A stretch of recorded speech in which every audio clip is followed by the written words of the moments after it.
I used to say yes to almost every speaking gig, panels, moderating, emceeing, keynotes. If they said, we don't have a budget, but it's great exposure, I would convince myself that it was worth it. It wasn't. Hey friends, I'm Sasha-Ann Simons. I'm a longtime journalist in both the US and Canada. I'm currently based in Chicago. Now, after 19 years in the business, I've done this quite a bit. Sometimes I'm a panelist, other times I'm a moderator, sometimes I'm a host, MC. I've also given keynote speeches from time to time. And I have done many of these speaking engagements for free. Many of them. At one point, I didn't even know I could charge a fee.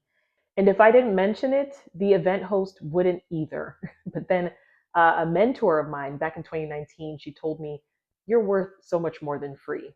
So here's why I stopped speaking for free and why you should seriously reconsider it too. Now, there are more, but I'll give you 3 reasons that made all the difference for me. Reason number 1, free work blocks paid work. Time spent prepping and traveling is time that you're not writing, you're not pitching, you're not creating, building, resting even.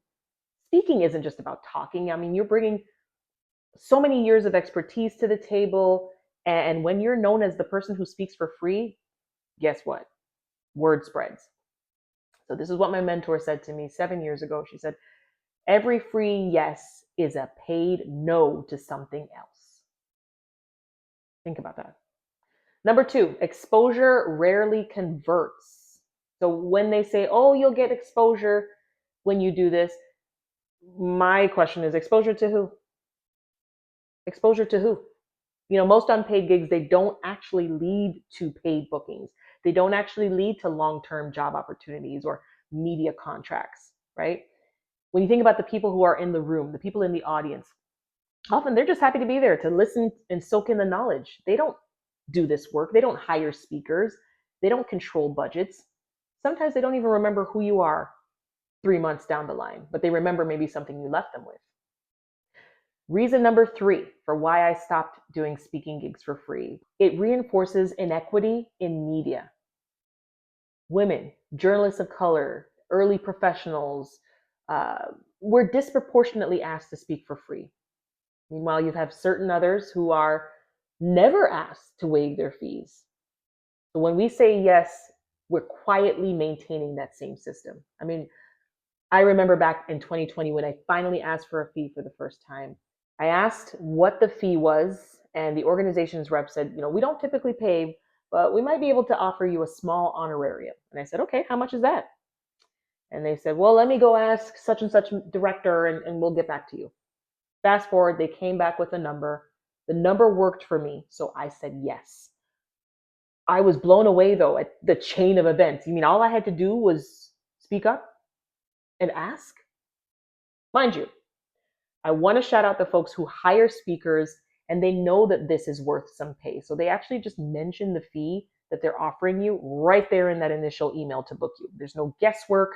It's right there in the beginning. I love those ones. And I want to send my love to the small nonprofits too, who also carve out budgets for speaker time and talent. I know that that's not always easy. But listen, charging isn't about arrogance.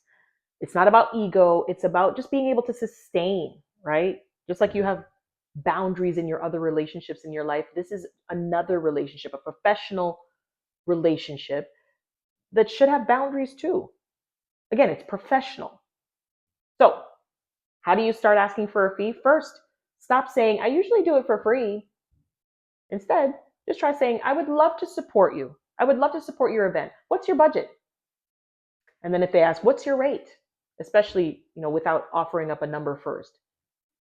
Give them a range. Say, my speaking fee usually ranges from X dollars to Y dollars, depending on format and prep time and travel. And if they say they have no budget, they can't pay you to speak, then the decision is truly yours. You can choose to do the event. You can choose to do something tweaked, a little shorter maybe than what they originally asked for.